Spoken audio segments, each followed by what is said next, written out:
సమస్యతో బాధపడుతున్నారా? ఇప్పుడు లేజర్ చికిత్సతో ట్రీట్మెంట్ రేంజ్ హాస్పిటల్స్ లో శాశ్వత పరిష్కారం. ఇప్పుడే సంప్రదించండి. నమస్తే, వెల్కమ్ టు సుమన్ టీవీ. నేను మీ సాయి. ఎస్ఎల్బిసి ప్రాజెక్టులో ప్రమాదం జరిగి నెల గడిచింది. ఇంకా అందులో ఉన్నటువంటి వ్యక్తుల ఆచూకీ ఇద్దరికి మించి ఎక్కువ లభ్యం కాలేదు. అయితే ఈ తరుణంలో ఈ ప్రాజెక్ట్ అసలు ముందుకు వెళ్తుందా, ఈ ప్రాజెక్ట్ ఇంతటితోనే ఆగిపోతుందా అనేటువంటి అంశానికి సంబంధించి సోషల్ మీడియాలో కానీ ఇతరతర ప్లాట్ఫామ్లో చర్చ కొనసాగుతుంది. ఈ సందర్భంలోనే తాజాగా కొన్ని అంశాలు కూడా బయటకు వస్తున్నాయి. దీనికి సంబంధించి మనం మాట్లాడదాం. ఎస్ఎల్బిసి ప్రాజెక్ట్ భవిష్యత్తులో ఉంటుందా ఉండదా, దీనికి సంబంధించి మనం మాట్లాడదాం. మనతో పాటు Suman TV news chief editor Keshav గారు ఉన్నారు. సార్ నమస్తే. నమస్తే. ఎస్ఎల్బిసి ప్రమాదం గురించి అందరూ మాట్లాడుకుంటున్నారు. ఇంకా దురదృష్టవశాత్తు అందులో ఉన్నటువంటి వ్యక్తుల అడ్రస్ రావట్లేదు. ఈ తరుణంలో అసలు ఈ ప్రాజెక్టు భవితవ్యం ఏంటి అనేటువంటి ప్రశ్న ఉత్పన్నమవుతుంది. యాక్చువల్గా ఎస్ఎల్బిసి ప్రాజెక్టే చాలా కాంప్లికేటెడ్ ప్రాజెక్ట్. అది టేకప్ చేయడానికి కూడా దశాబ్దాలు పట్టింది. దాదాపు 40-50 ఏళ్ల కిందట వచ్చినటువంటి ప్రపోజల్స్ లాస్ట్ ఉమ్మడి ఆంధ్రప్రదేశ్ గవర్నమెంట్లో జలయజ్ఞం స్కీమ్స్ మొదలుపెట్టిన టైంలో ఈ పనులు కూడా మొదలైనవి. చంద్రబాబు నాయుడు గారి ప్రభుత్వం టైంలో కొంత మొదలైంది. తర్వాత రాజశేఖర రెడ్డి గారి ప్రభుత్వం దాన్ని కొనసాగింది. కేసీఆర్ గారు కూడా కొనసాగించారు. కాంప్లికేటెడ్ డిజైన్ కావడం అనేది, ఇప్పుడు కృష్ణానది ప్రవహించేటువంటి తీరు జాగ్రఫీ పరంగా చూసినప్పుడు మనం తెలంగాణ కొంచెం ఎత్తు మీద ఉండేటువంటి ల్యాండ్, ఆంధ్ర కొంచెం డౌన్ స్ట్రీమ్లో ఉండేటువంటి ఏరియా. సో ఈ రెండింటి మధ్యలో నది ప్రవహిస్తూ ఉంది. సో తెలంగాణకి నీరు రావాలంటే టన్నెల్లో నుంచి వాటర్ తీసుకెళ్ళడం తప్పితే మార్గాలు లేవని ఎస్ఎల్బిసి అప్పట్లో ఎలిమినేట్ మాధవరెడ్డి కెనాల్ అని చెప్పిన కాలువని తీసుకొచ్చారు. అలానే ఎస్ఎల్బిసి టన్నెల్ని డిజైన్ చేశారు. ఖర్చు కూడా వేల కోట్ల రూపాయలకు సంబంధించిన ప్రాజెక్ట్ అది. మొత్తం ఈ ఓన్లీ టన్నెలే చూస్తే మనం దాదాపు 43 కిలోమీటర్ల పొడవు వస్తుంది. అది ఇప్పటికి ఇన్నేళ్ళు అంటే 20 ఏళ్ళ నుంచి కన్స్ట్రక్షన్ చేస్తున్నా కానీ దాదాపు 30-33 కిలోమీటర్ల వరకు అయినట్టు ఉంది. ఇప్పుడు అక్కడ ప్రమాదం జరిగింది. పైనుంచి టన్నెల్ అంటే ఏం చేస్తారు, మామూలుగా అయితే కొండ నుంచి కానీ భూమి నుంచి కానీ లోపల నుంచి మార్గం తవ్వి సీలింగ్ మొత్తం కాంక్రీట్ చేస్తారు. అప్పుడు పైనుంచి పెద్దగా ప్రమాదం ఉండకుండా ఉంటుంది అనేది ఈ కాంక్రీట్ చేసే ప్రాసెస్లో జరిగినటువంటి ప్రమాదం ఇది. సో ఏ రకంగా చూసినా కానీ లోపలికి వెళ్ళడం చాలా కష్టంగా మారింది. ఇక్కడ నిన్న సీఎం గారితో ఒక రివ్యూ జరిగింది. ఆ రివ్యూలో వచ్చిన కీలకమైన పాయింట్స్ ఏంటంటే 2 పాయింట్స్. ఫస్ట్ 7 మినిట్స్లోనే మొత్తం అందరూ చనిపోయి ఉంటారు అనేటువంటి ఒక కన్క్లూజన్కి అధికారులు వచ్చేసారు. ఎందుకంటే అక్కడ పడినటువంటి తీరు దాదాపు 3 కిలోమీటర్ల మేర మొత్తం కుప్పకూలిపోయింది పైనుంచి. సో అంత పెద్ద మట్టి పెళ్ళలో రాళ్ళు పడడం అనేది ఒకే ఆస్పెక్ట్. రెండోది ఏంటంటే నిమిషానికి 5,000 లీటర్ల వాటర్ అక్కడ ఊట రూపంలో పైకి వస్తుంది. బురదమయం అయిపోయి ఉంటుంది మొత్తం అంతా కూడా. సో అందుకని దాదాపు 7-8 నిమిషాల్లోనే అక్కడ మొత్తం కూడా జరగాల్సిన నష్టం జరిగిపోయిందని అంచనాకు వచ్చినా కానీ ఆశ కొద్దీ ప్రయత్నాలు చేశారు. ఇప్పుడు దాదాపు నెల దాటేసింది. ఈ నెల రోజుల్లో చేసిన ప్రయత్నాల్లో ఒక బాడీ గుర్తించారు, బయటకు వచ్చింది. గుర్ప్రీత్ సింగ్ అని చెప్పని ఆయన ఇంజనీర్, సైట్ ఇంజనీర్. ఆయన బాడీ ఒకటే దొరికింది. ఇంకొక మృతదేహం కూడా దొరికింది, కానీ ఎవరిది అనేది ఇంకా ఆనవాళ్ళు లేదు. ఎందుకంటే నెల రోజులు మట్టి ముద్దల్లో నలిగిపోయిన నేపథ్యంలో దాదాపుగా డీకంపోజ్ అయిపోవడం, స్మెల్ ఆ చుట్టుపక్కలంతా కూడా చాలా ఇబ్బందికరమైనటువంటి. అసలు ఈ విషయం అంతా కూడా ఇంకోటి మనం గమనించాల్సిందే, టోటల్ ట్రాకింగ్లో ఇన్ని రకాల ఎస్డిఆర్ఎఫ్ పనిచేస్తుంది, నేషనల్ డిజాస్టర్ మేనేజ్మెంట్ టీమ్స్ పనిచేస్తున్నాయి, మిలిటరీ వచ్చింది. వీళ్ళందరూ అధికారులందరూ కూడా సీఎం గారిని కలిశారు. వాళ్ళందరూ ఎక్స్ప్లెయిన్ చేసిన ఒకే ఒక మాట ఏంటంటే, కేరళ నుంచి డాగ్ స్వాడ్ వచ్చింది ఒకటి. అవి స్మెల్ చేసిన దగ్గర మాత్రమే ఈ 2 మృతదేహాలు దొరికినాయి.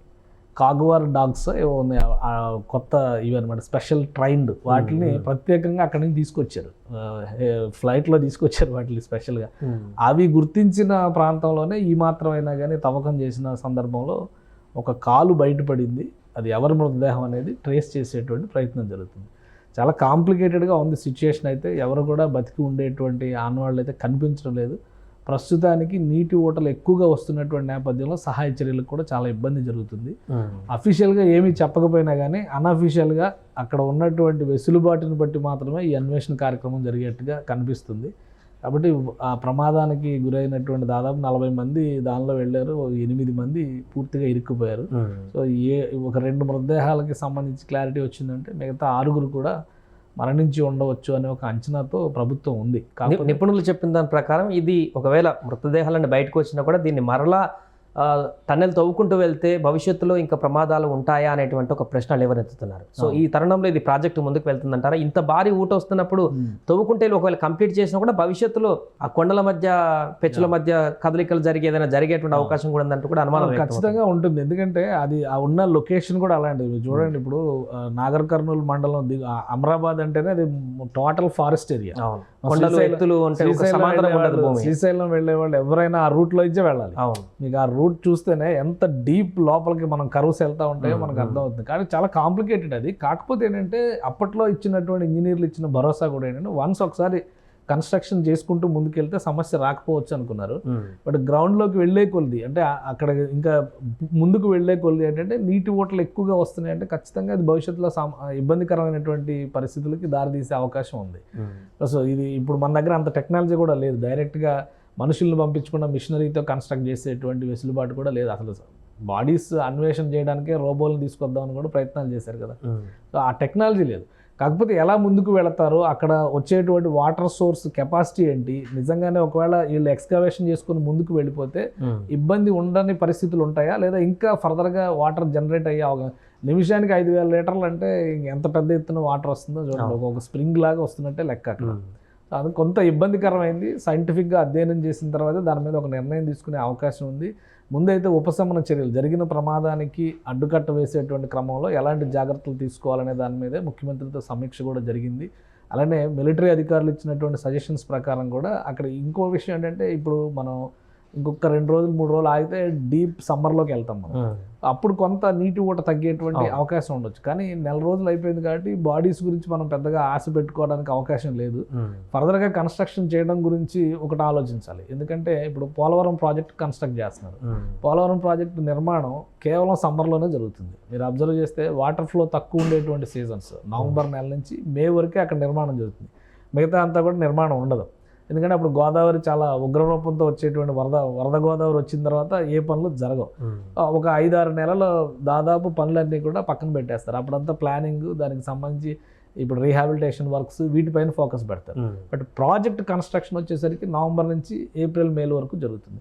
అదే తరహాలో రేపు ఎస్ఎల్బిసి నిర్మాణం చేయాలంటే కనుక ఈ హెవీ రైనీ సీజన్లో వాటిలో కాకుండా ఓన్లీ ఎండాకాలంలోనే ముందుకెళ్తే కనుక నిర్మాణం చేసే అవకాశాలు ఉంటాయా, దీనిపైన అధ్యయనం చేయాల్సిన అవసరం ఉంది. సైంటిఫిక్గా అధికారులు ఏం రిపోర్ట్ ఇస్తారో చూడాలి.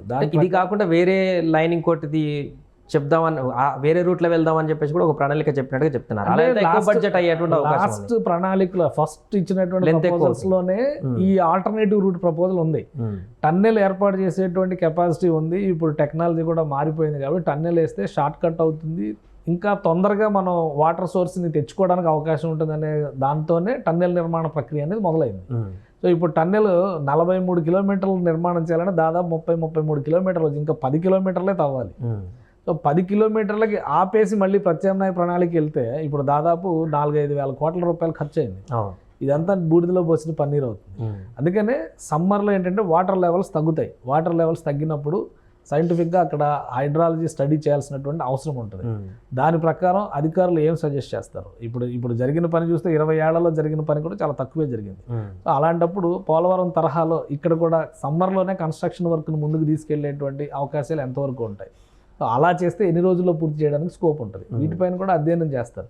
ఇవేవి సాధ్యం కానప్పుడు ప్రత్యామ్నాయ ప్రణాళికకి వెళ్ళేటువంటి అవకాశం ఉంటుంది. మళ్ళీ అది ఖర్చుతో కూడుకున్నటువంటి పని. ఒక ప్రమాదం జరిగింది కాబట్టి ఆగిపోవాల్సినటువంటి అవసరం లేదు. దానికి ఆల్టర్నేటివ్స్ ఏమున్నాయి అనేది చూసుకుని ముందుకు ఎలా వెళ్ళాలో చూడాలి. బట్ సైంటిఫిక్గా మనకు అక్కడ నిజంగానే నీటి ఊటలు పెద్దగా వచ్చి ఇంకా రాను ఇంకా డీప్ వెళ్తున్నారు అనుకోండి, ఇంకా ఇబ్బంది వస్తుంది అనుకున్నప్పుడు నిర్మాణంలో ముందుకెళ్ళడం అనేది మూర్ఖత్వం అవుతుంది.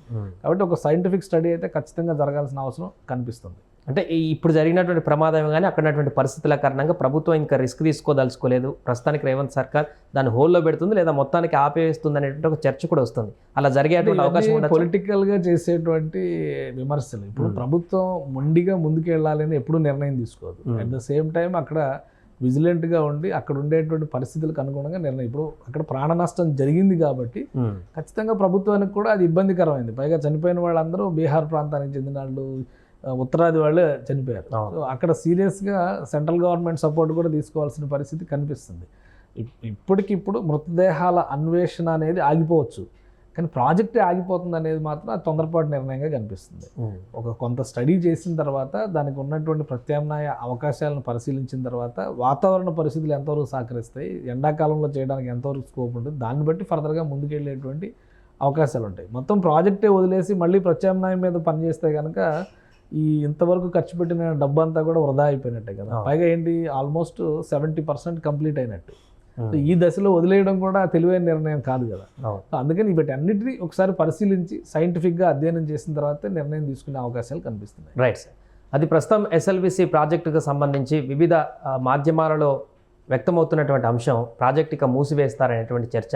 దానికి సంబంధించి అధికారికంగా ఇంకా ఎలాంటి నిర్ణయం తీసుకోలేదు. ప్రస్తుతానికి అక్కడ ఎవరైతే గల్లంతైనారో వాళ్ళ మృతదేహాలను బయటికి తీసేందుకే ప్రభుత్వం విస్తృతమైనటువంటి చర్యలు తీసుకుంటుంది. దాని తర్వాత ఇంకొద్ది 3 నెలల తర్వాత సమ్మర్ పీక్లోకి వచ్చిన తర్వాత అక్కడ పరిస్థితులు అనుకూలంగా వచ్చినటువంటి తర్వాత నిపుణుల పర్యవేక్షణలో ఏం చేయొచ్చనే దానిపైన చర్య తీసుకునేటువంటి అవకాశం ఉన్నట్టుగా అయితే కనపడుతుంది.